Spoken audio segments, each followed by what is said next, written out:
तो दोस्तों from season 1 के लास्ट एपिसोड में हम देखते हैं कि ईथन अपनी बहन जूली से कहता है कि मुझे नहीं लगता कि हम लोग टाउन को इतनी जल्दी छोड़कर जा पाएंगे।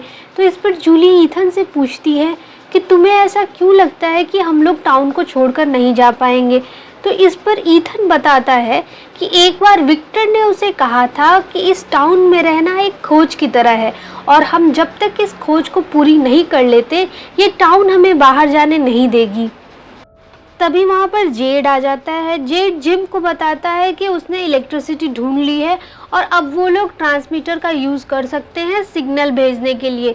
ये सुनने के बाद जिम बहुत ही ज़्यादा खुश हो जाता है और वो लोग कॉलोनी हाउस की तरफ चले जाते हैं जहाँ की वो लोग ट्रांसमीटर को बना रहे होते हैं। हम सेरा और बॉयड को देखते हैं। यहाँ सेरा बॉयड से पूछती है कि आखिर कल रात हमारी टेंट पर किसने हमला किया होगा।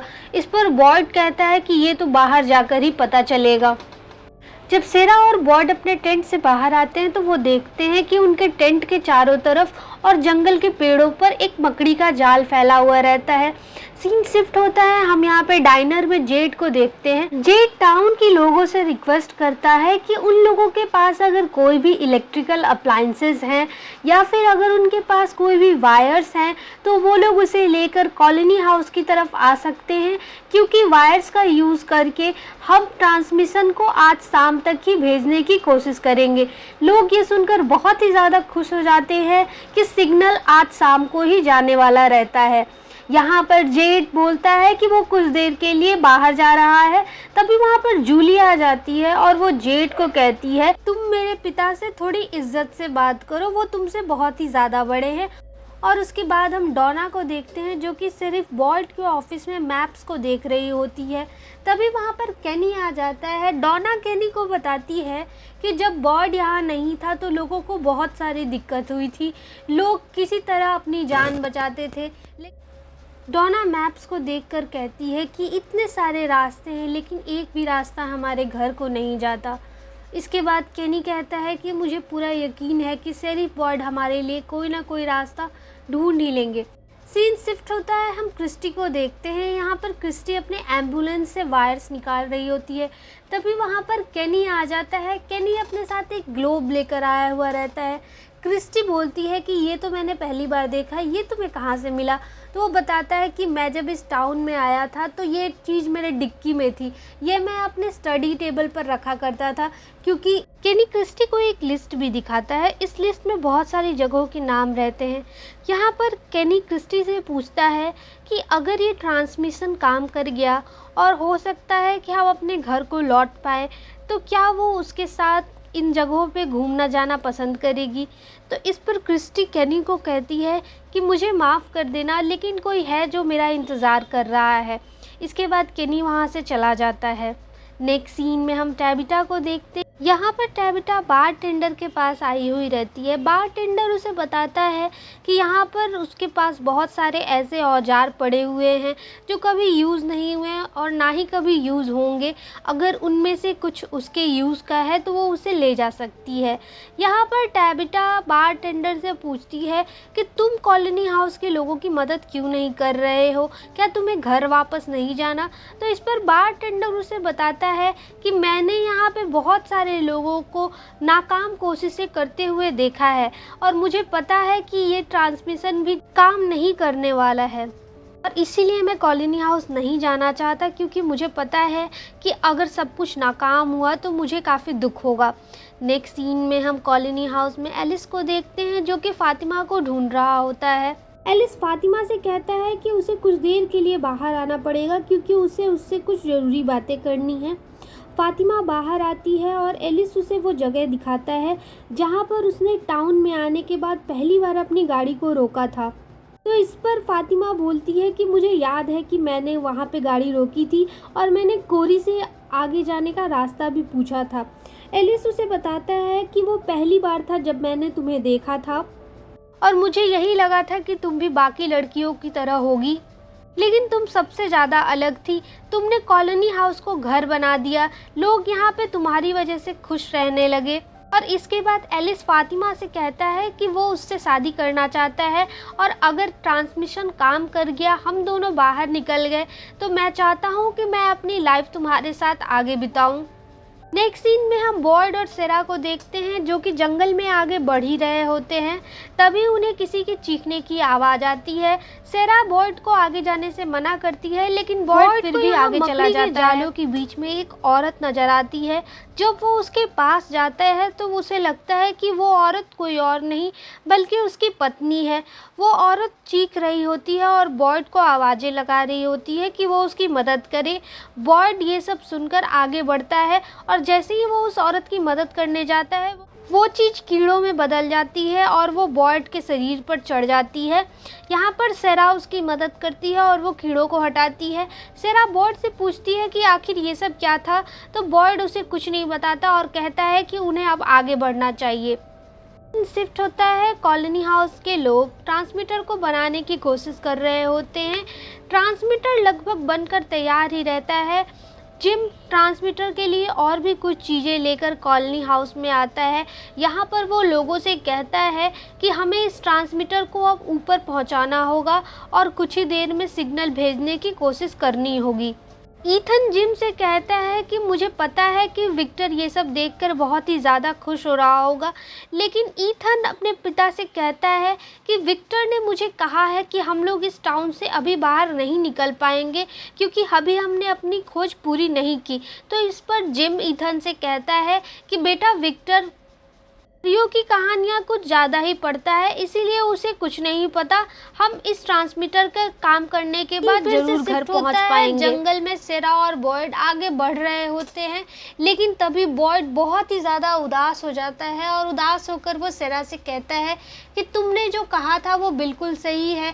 ये जंगल हमें पागल कर देगी, ये जंगल हमें कभी भी बाहर जाने नहीं देगी क्योंकि ये जंगल एक तरीके से भूल भुलैया है और मुझे नहीं लगता कि हम कभी भी इस जगह से बाहर जा पाएंगे। तो इस पर सेरा बॉयड को कहती है कि आपकी वजह से ही टाउन के लोग आज जिंदा हैं, आपको हिम्मत नहीं हारनी होगी। अगर आप हिम्मत हार जाते हैं तो टाउन में कोई भी जिंदा नहीं बचेगा। कॉलोनी हाउस के लोग ट्रांसमीटर टावर को लगभग पूरा कर चुके थे। ये लोग अब सिग्नल भेजने की तैयारी में थे।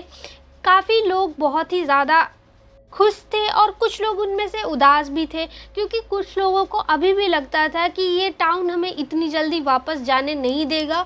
और इधर कुछ लोग ऐसे भी थे जो इस चीज़ से बहुत ही ज़्यादा एक्साइटेड थे कि शायद वो अब घर वापस जा पाएंगे। नेक्स्ट सीन में हम मिसेस लियू को देखते हैं जो कि जेड से बातें कर रही होती हैं। यहाँ पर जेड मिसेस लियू से कहता है कि मुझे आपकी भाषा समझ में तो नहीं आती, लेकिन मैं आपको इतना बताना चाहता हूँ कि आप दुखी ना हो, क्योंकि मैं जब छोटा था और मैं 12 साल का था तभी मेरी दादी गुजर गई थी और मेरी दादी ही मेरे परिवार का एक हिस्सा थी। उनके गुजर जाने के बाद जब मैं एयरपोर्ट पे अकेले बैठा था तो पीछे से एक औरत आई और मुझे सांत्वना देती हुई बोली कि बेटा तुम्हारे साथ वो हमेशा रहेंगी और तुम जहाँ भी जाओगे तुम्हारी दादी तुम्हारी रक्षा करेंगी। इसीलिए मैं चाहता हूँ कि आप भी उदास ना हो, मिस्टर लियू हमेशा आपके साथ है। जिम ईथन को बताता है कि ये ट्रांसमीटर आखिर किस तरीके से काम करता है। वो ईथन को बताता है कि जब हमें बाहर के लोगों से कांटेक्ट करेंगे तो बाहर के लोग हमसे इस बॉक्स से बातें करेंगे और वो हमसे पूछेंगे कि हम कहाँ हैं।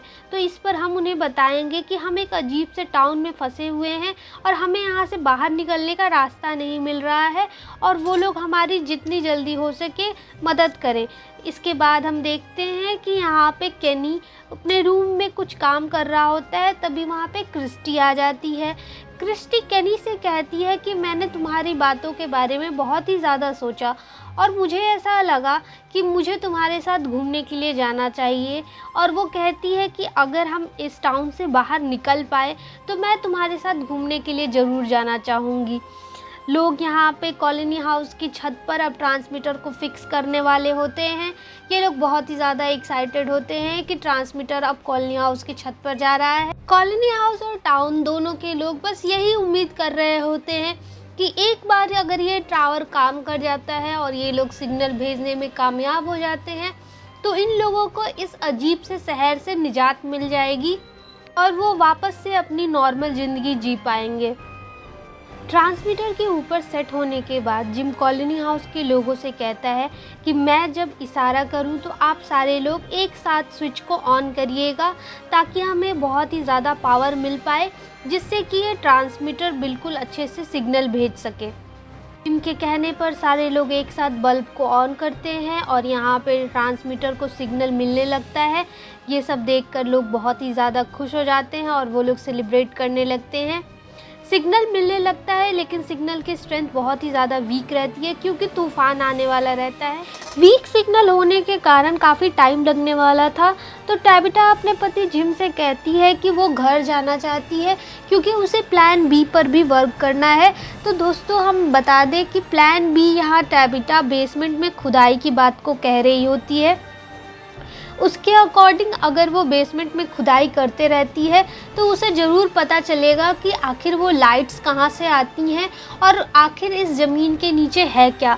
तो यहाँ पर जिम कहता है कि तुम्हारी बात भी सही है, तुम्हें घर जाना चाहिए और बेसमेंट में खुदाई करनी चाहिए। इसके बाद हम देखते हैं कि टैबिटा वापस अपने घर चली जाती है। बॉयड और सेरा को जंगल में एक लाइट हाउस नज़र आता है और वे लोग उस लाइट हाउस की तरफ जाने लगते हैं।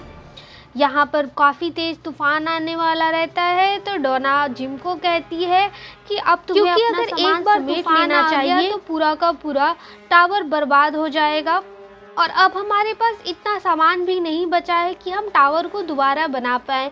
तो इस पर जिम कहता है कि वो बस थोड़ी देर और कोशिश करना चाहता है। डोना जिम से कहती है कि तुम कम से कम अपने बच्चे को तो अंदर भेज दो, और इसके बाद जिम ईथन को कहता है कि तुम अंदर जाओ, और डोना उसकी मदद करने लगती है। ये लोग मेडे मेडे कर ही रहे होते हैं। जिम और डोना उस आदमी को बताते हैं कि ये एक SOS कॉल है और उन्हें उस आदमी की मदद चाहिए। ये आदमी उनसे सारी बातें पूछता है। वो पूछता है कि आखिर वो लोग किस टाउन में हैं। तो इस पर जिम और डोना उसे बताते हैं कि उन्हें कुछ नहीं पता इस टाउन के बारे में कि आखिर वे कहाँ हैं, लेकिन इस टाउन के बारे में कुछ अजीब बातें हैं जो मैं आपको बताना चाहता हूँ।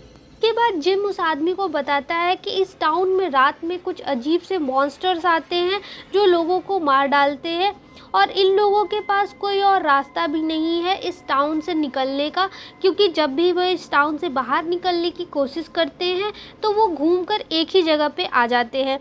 तो इस पर वो कॉलर बताता है कि तुम जिम बात कर रहे हो ना। ये सुनकर जिम और डोना बहुत ही ज़्यादा सरप्राइज हो जाते हैं कि आखिर उस SOS वाले आदमी को उसका नाम कैसे पता। तो वो SOS वाले आदमी से पूछते हैं कि तुम्हें आखिर मेरा नाम कैसे पता। तो वो बताता है कि मुझे सिर्फ तुम्हारा ही नहीं बल्कि टाउन के सारे लोगों का नाम पता है।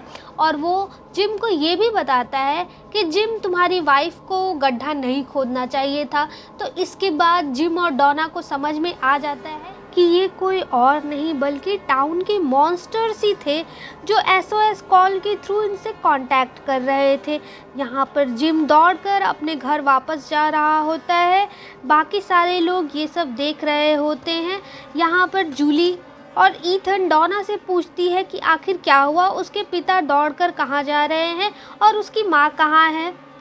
डोना दोनों बच्चों को शांत रहने के लिए कहती है। तभी वहाँ पे शॉर्ट सर्किट होने लगती है और सारे के सारे बल्ब फ्यूज़ हो जाते हैं। आगे की सीन में हम टैबिटा को देखते हैं जो कि अभी भी बेसमेंट को खोद रही होती है। अचानक से ज़मीन में एक दरार आती है और टैबिटा उसके अंदर गिर जाती है। इधर हम देखते हैं कि जिम अभी रास्ते में ही होता है। तब तक टैबिटा काफ़ी अंदर चली जा चुकी रहती है। यहाँ पर टैबिटा उठती है और उसे किसी की आवाज़ आती है जो कि उसे ही बुला रहा होता है। वो उस आवाज़ की तरफ जाती है, तभी उसे विक्टर नजर आता है। समझ में नहीं आता है कि आखिर विक्टर ज़मीन के नीचे क्या कर रहा है। वो विक्टर से पूछती है तो विक्टर उसे बताता है कि वो उसे सब कुछ बता देगा, लेकिन अभी ये सही वक्त नहीं है, क्योंकि हम दोनों जहाँ पर हैं ये मॉन्स्टर्स के सोने की जगह है। और वो टैबिटा को दिखाता है कि देखो, मॉन्स्टर्स ड्राइंग्स भी बनाते हैं। विक्टर के अकॉर्डिंग ये सारी ड्राइंग्स मॉन्स्टर्स की बनाई हुई थी। टैबिटा विक्टर से कहती है कि वो उसके साथ नहीं आ सकती है क्योंकि उसका पति तुरंत ही उसे ढूंढते हुए आएगा और उसे यहीं रहना चाहिए। लेकिन विक्टर उसे कहता है कि देखो, ये घर गिरने वाला है और हम कभी भी इसके अंदर दब सकते हैं, तो तुम्हें मेरे साथ चलना ही होगा। सारी ड्राइंग्स को देखकर टैबिटा को यकीन हो जाता है कि विक्टर जो कह रहा है वो सच है और वो विक्टर के साथ चली जाती है। हम इधर देखते हैं कि सेरा और बॉयड उस लाइट हाउस को ढूंढने की कोशिश कर रहे होते हैं, लेकिन रात हो जाती है और मॉन्स्टर से बचने के लिए इन लोगों को अब छुपने की जगह चाहिए होती है। तभी सेरा को वो छोटा बच्चा दिखाई देता है और वो छोटा बच्चा कहता है कि तुम्हें छुपने के लिए इस पेड़ के अंदर जाना होगा। सेरा बॉयड से कहती है कि तुम इस पेड़ के अंदर चले जाओ। बॉयड सेरा से कहता है कि वो पेड़ के अंदर नहीं जाना चाहता है क्योंकि उसे नहीं लगता कि पेड़ के अंदर छिपने से वो मॉन्स्टर से बच पाएगा। तो सेरा उसे बताती है कि ये कोई मामूली पेड़ नहीं है, इस पेड़ को फार अवे ट्री बोलते हैं और ये फार अवे ट्री हमें मॉन्स्टर से बचाती है, इसलिए अगर हमें मॉन्स्टर से बचना है तो इस पेड़ के अंदर जाना ही होगा। इसके बाद बॉयड पेड़ के अंदर चला जाता है। जैसे ही वो पेड़ के अंदर जाता है वो एक दूसरे डायमेंशन में शिफ्ट हो जाता है और वो खुद को एक टनल के अंदर फंसा हुआ पाता है। बॉयड यहाँ पर काफ़ी आवाज़ें लगा रहा था, लेकिन उसकी आवाज़ों का कोई जवाब नहीं दे रहा था। तो दोस्तों, सीन यहाँ से शिफ्ट होता है और हम देखते हैं कि डाइनर में वो अजीब सा म्यूज़िक ऑन हो जाता है, जिसका मतलब शाम हो चुकी रहती है और अब मॉन्स्टर्स के आने का टाइम हो जाता है। दोस्तों, यही थी फ्रॉम सीज़न 1 के लास्ट एपिसोड। हम बातें करेंगे कुछ थ्योरीज पर जो कि इस सीरीज़ को आगे बढ़ाती हैं। सबसे पहली थ्योरी है टाइम लूप की।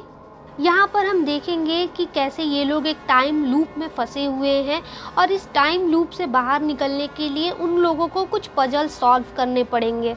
एक और थ्योरी जो बहुत ही ज़्यादा पॉपुलर है फ्रॉम सीरीज़ को लेकर, वो है पास्ट लाइफ थ्योरी, क्योंकि इस सीज़न में हमें एक सिविल वॉर सोल्जर दिखाया गया था जो कि जेड पर हमला कर रहा था।